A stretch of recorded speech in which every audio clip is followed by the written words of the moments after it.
Hi students, हमारा आज का जो टॉपिक है वो है नेक्रोसिस एंड अपोप्टोसिस। ठीक है जी। नेक्रोसिस एंड अपोप्टोसिस को एक्सप्लेन करने के लिए मैं आपको एक चीज़ बताता हूँ कि आपको एक वर्ड का क्लियर होना चाहिए, सेल डेथ। ठीक है जी। अच्छा जी स्टूडेंट, मुझे ये बताएं कि फॉर एग्ज़ाम्पल आप जितने भी लोग हैं या मैं हूँ, हम अभी ज़िंदा हैं।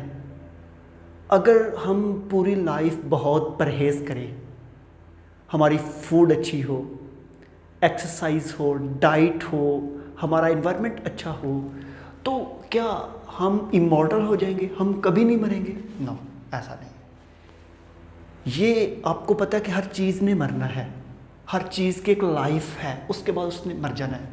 ये डेथ है जिसको हम नेचुरल डेथ कहते हैं। लेकिन अगर एक शख्स है, वो घर से बाहर निकलता है, रोड पे जाता है, उसके एक्सीडेंट हो जाता है, वो मर जाता है, इसका मतलब उसकी भी डेथ हो गई। तो कोई भी लिविंग ऑर्गेनिज्म हो या सेल हो, उसकी डेथ दो तरह से होती है, या सडन डेथ हो जाएगी या फिर बाकायदा पूरे प्रोसेस, पूरे नेचुरल वे से उसकी डेथ होगी। तो दो तरीके हैं डेथ के। सेम हमारे पास सेल की भी डेथ होती है, या तो होगी नेक्रोसिस या होगी अपोप्टोसिस। स्टूडेंट, अपोप्टोसिस एक आप ये कह सकते हैं कि ये नेचुरल डेथ है।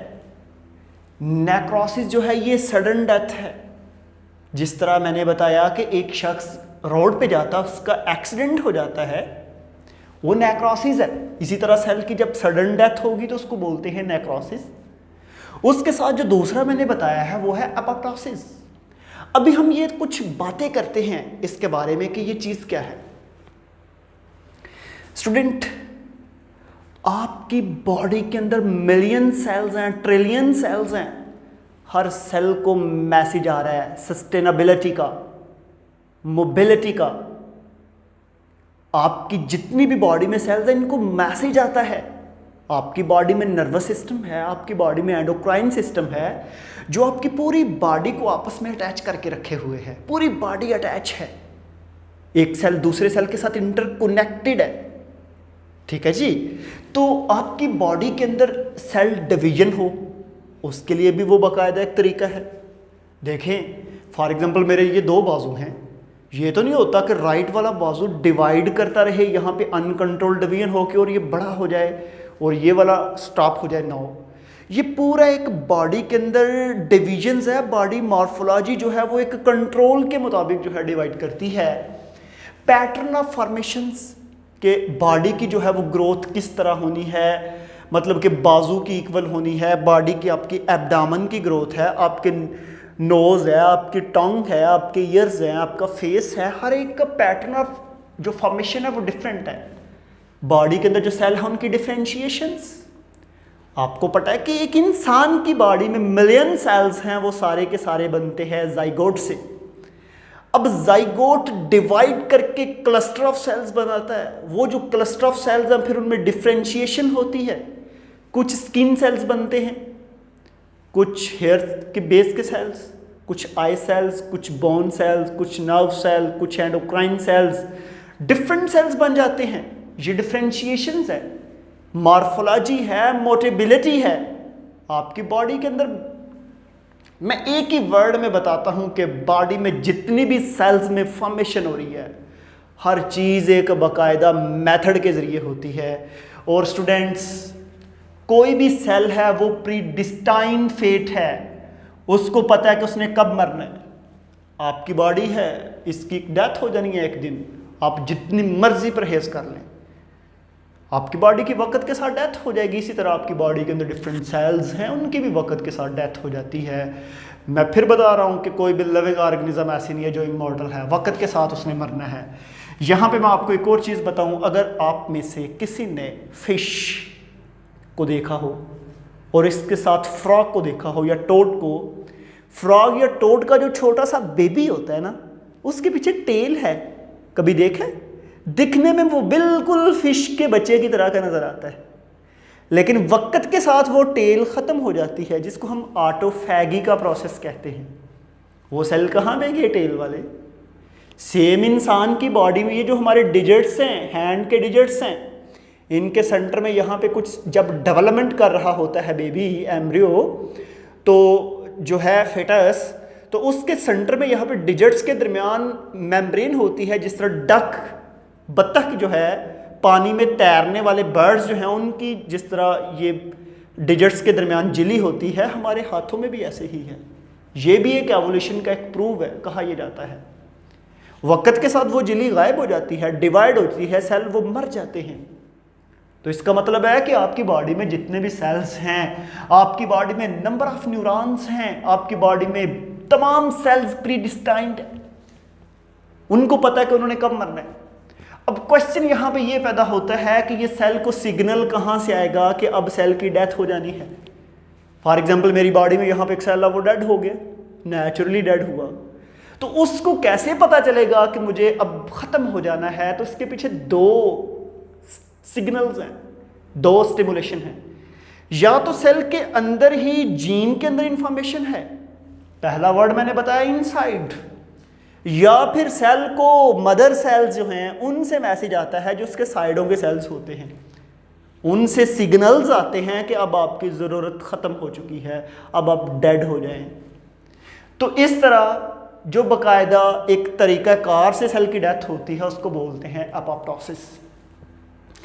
ऐसे सेल जो प्रीडिस्टाइंड कंफर्म है, वो इनसाइड मैसेज या नेबरिंग सेल से जो मैसेज मिलता है उसके ज़रिए जब उनकी डेथ होगी तो उसको हम बोलते हैं एपोप्टोसिस। अब ये मैं कुछ डायग्राम आपको बता दूं स्टूडेंट, जब भी आप इस डायग्राम को देखें, ये हमारे पास जो सेल है, ये है सेल की मेम्ब्रेन। सेल की मेम्ब्रेन के बाद ये इसके अंदर डिफरेंट ऑर्गेनेलिज हैं, डिफरेंट ऑर्गेनेलिज के साथ ये है इसका साइटोप्लाज्म, और साइटोप्लाज्म के साथ ये है इसका न्यूक्लियस। और ऐसे जब एक सेल को पता चलता है कि अब मेरी डेथ हो जानी है, तो वो सेल कॉन्ट्रैक्ट करेगा, उसका साइटोप्लाज्म, उसकी जो बाहर वाली मेम्ब्रेन ऐसे प्रेस होगी और वो सेल थोड़ा सा पिचक जाएगा, कॉन्ट्रैक्शंस होगी। जब उसमें कॉन्ट्रैक्शन होगी ना, उसका ये जो न्यूक्लियर मटेरियल है ये सारा टूट जाएगा स्मॉल पीसीस में। टूटने के बाद ना इस सेल से छोटे छोटे वेसिकल्स बनेंगे, जिनको हम ब्लेब्स कहते हैं। आपको याद हो चैप्टर 4 फर्स्ट ईयर में जब मैंने गोल्जी बॉडीज़ का स्ट्रक्चर पढ़ाया था, तो मैंने बताया था कि गोल्जी बॉडीज़ जो छोटे छोटे वेसिकल को रिलीज करती है उनको भी हम ब्लेब्स कहते हैं। इसका मतलब फिर ये हुआ कि हमारे पास एक सेल जिसकी डेथ हो गई है नेचुरली, उसके बॉडी में स्मॉल पीसीस जो बने हैं, वो जो छोटे फ्रेगमेंट बने हैं जिसको हमने कहा है ब्लेब्स, वो ब्लेब्स कहाँ पे जाएंगे? मैं यहाँ पे ये कुछ एक सेल की डेथ करवा के ना इसके बना लेता हूँ छोटे छोटे पीस। ये सेल था, वो सेल टूटा, उसके छोटे छोटे टुकड़े बन गए। ये जो छोटे छोटे टुकड़े हैं ना, ये साइडों वाले सेल इनको खा जाएंगे। ठीक है जी। जब ये साइडों वाले सेल खा जाएंगे तो ये जो साइड वाला सेल जिसने खाया है उसको हम बोलेंगे एपोप्टिक सेल, एपोप्टोटिक सेल भी कहते हैं, एपोप्टोटिक सेल। और ये जो स्मॉल पीस थे जिसको मैंने ब्लेब्स कहा, इसको एपोप्टोटिक बॉडी भी कहते हैं। समझ आ रही है? तो ऐसे फिर हमारे पास देखें ये कैसे जो है वो एक सेल था यहाँ पे, उसके स्मॉल पीसेस और वो गायब हो गया। स्टूडेंट, ये जो आपको लॉस नज़र आते हैं अपने इकोलॉजी के अंदर, बायोस्फीयर के अंदर, कि एक स्पीशीज जब किसी काम की नहीं रहती तो कॉम्पिटिटर जो हैं वो उसको स्मॉल पीस में चेंज करके निगल जाते हैं।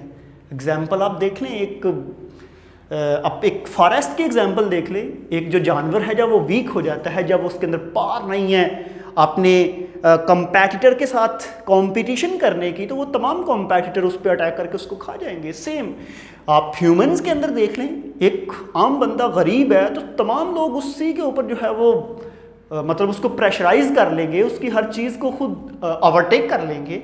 अगर आप 2 कंट्रीज़ की एग्जांपल ले लें तो ये हमारे सेल लेवल पे भी इसी तरह का काम होता है। इसको हम बोलते हैं एपोप्टोसिस। इसको हम पीसीडी, प्रोग्राम्ड सेल डेथ भी कहते हैं, कि एक सेल की डेथ पूरे प्रोग्राम से हुई है, पूरे एक तरीकाकार से सेल की डेथ हुई है, वो वैसे नहीं हुई। और बॉटनी में इसको हम बोलते हैं botanical dance of death. Plants के अंदर भी इस तरह का प्रोसेस होता है, तो इसको हम बोलते हैं botanical dance of death. Master में मैंने इसके ऊपर पूरी एक बोटेनिकल डांस के ऊपर प्रेजेंटेशन दी थी मैंने। इसका पूरा मैकेनिज्म जो है वो डिस्कस किया था कि एक सेल मरता कैसे है, उसके अंदर क्या क्या चेंजेस आती हैं, पूरा कीमो मैसेंजर और इसका पूरा मैकेनिज्म और जीन पूरी जो है उसकी एक्सप्लेनेशन की थी, उसकी हिस्ट्री की बोटेनिकल डांस ऑफ डेथ में। तो ये आपके वैसे टॉपिक के अंदर ये वर्ड नहीं था, लेकिन मैंने लिख दिया कि प्रोग्राम्ड सेल डेथ, जो प्लांट के केस में स्पेशल वर्ड यूज होता है, उसको हम बोटेनिकल डांस ऑफ डेथ कहते हैं। नेक्स्ट हम चलते हैं नेक्रोसिस की तरफ। ये जो नेक्रोसिस है, ये ग्रीक वर्ड नेक्रोसिस से रिलेट करता है। जैसा कि मैं बताऊं आपको, छोटे होते जब हम स्टार्ट में जब साइकिल की हम सीखते थे साइकिल को चलाना, तो जब उसके ऊपर हम बैठते थे ना, अक्सर हम गिर जाते थे। गिरने के बाद हमें अक्सर चोट आती थी। फॉर एग्जाम्पल यहाँ पे रगड़ हुई। अब यहाँ पे जितने भी सेल मरे हैं, क्या वो नेचुरली डेथ हुई है? नो। समझ आ रही है? इसको हम बोलते हैं नेक्रोसिस। अब मेरी बात को सुनना है। आपने ये भी सुना कि जब यहाँ से रगड़ होती है तो जो रिमेनिंग सेल्स हैं वो स्वेल हो जाते हैं। वो जो रिमेनिंग सेल जो है वो स्वेल होते हैं और बहुत से सेल पीछे मर भी जाते हैं। ये सारे का सारा मैकेनिज्म किसके अंदर है? नेक्रोसिस के अंदर। ये नेक्रोसिस के अंदर कैसे? फॉर एग्जांपल ये हमारी स्किन के सबसे बाहर वाले सेल थे, ये स्किन के सबसे बाहर वाले सेल थे, और ये सेल जो हैं ये अंदर लेयर में हैं और इसके अंदर और लेयर है। अब क्या होगा कि अगर कोई ट्रॉमा कंडीशन में, एक्सीडेंट के केस में, अगर आपकी स्किन यहाँ से ये सेल सारे ही एब्रेसिव डैमेज, रगड़ की वजह से ऐसे रगड़ आती है, तो यहाँ से ये सारे मर जाते हैं। मरने के बाद आपको पता है ये एरिया एक्सपोज हो जाएगा। अब यहाँ से जितने भी सेल मरे हैं ना, उनसे निकलने वाला कंटेंट, क्योंकि एपोप्टोटिक बॉडी में अंदर वाला साइटोप्लाज्म वाला तमाम कंटेंट तो छोटे छोटे पार्टिकल में पैक हो गया था। इसमें तो ऐसा सीन नहीं है। इसमें तमाम कंटेंट दूसरे सेल के दरमियान आ जाएगा, जिसको हम कहते हैं एक्स्ट्रा सेल्यूलर फ्लूइड के अंदर एंटर हो जाना।